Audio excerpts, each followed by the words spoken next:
Helo, Mr Williams ydw i, a mae'n siŵr da chi wedi sylweddoli'n barod bod gen i acen sef yn chydig yn wahanol i acen chi, a y rheswm yna ydy oherwydd dwi'n dod o Ynys Môn yn wreiddiol, ond ar hyn o bryd dwi'n byw yng Nghaerdydd. Mae gen i sialens bach yma wan. Pwy fedraf yn chwilio i weld faint o filltiroedd sy'n yna rhwng Casnewydd a Ynys Môn, a os da chi'n hoffi her, faint o gilomedrau sy'n yna rhwng Casnewydd a Ynys Môn.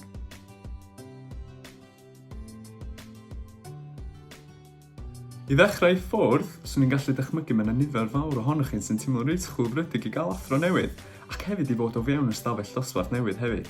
Ond dwi jyst eisiau gadael i chi wybod dwi'n teimlo'r un peth, a dwi'n edrych ymlaen i gwrdd â chi gyd a gawn ni cael y siawns ym mis Medi i ddod i nabod ein gilydd yn well. Edrychaf ymlaen hefyd i sicrhau i wneud fy ngorau glas i wneud dysgu mor bleserus a phosib i ni gyd. I ychwanegu at be dwi wedi dweud, o ran y flwyddyn nesaf yma, dwi'n gobeithio gallwn ni creu stafell dosbarth lle dyn ni gyd yn teimlo'n hapus i fod o fewn, a hefyd lle braf i ni cael mwynhau dysgu hefo'n gilydd. Yn bennaf, swn i'n dweud, dwi'n mwynhau ffotograffiaeth, cadw'n heini a choginio. O ran fy nghas bethau, dwi'n hoffi vinegar, a dwi'n hoffi mwstad chwaith. Gen i lot o anifeiliaid dwi'n hoffi i ddeud y gwir, ond os dwi am ddewis un, swn i'n ddeud cŵn.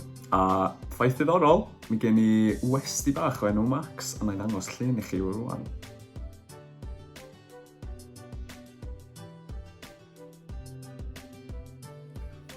Un ffaith diddorol amdano fi. Rhedais yr hanner marathon ar Ynys Môn yn ôl ym mis Mawrth, a mae'n dangos llun i chi rwan.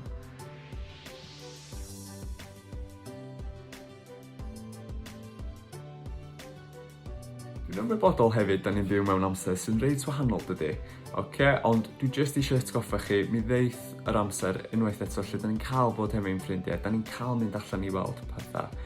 Ond ar hyn o bryd dwi jyst eisiau atgoffa chi gadw'n saff, a dwi'n edrych ymlaen i ddod i nabod chi gyd ac i gwrdd â chi gyd ym mis Medi.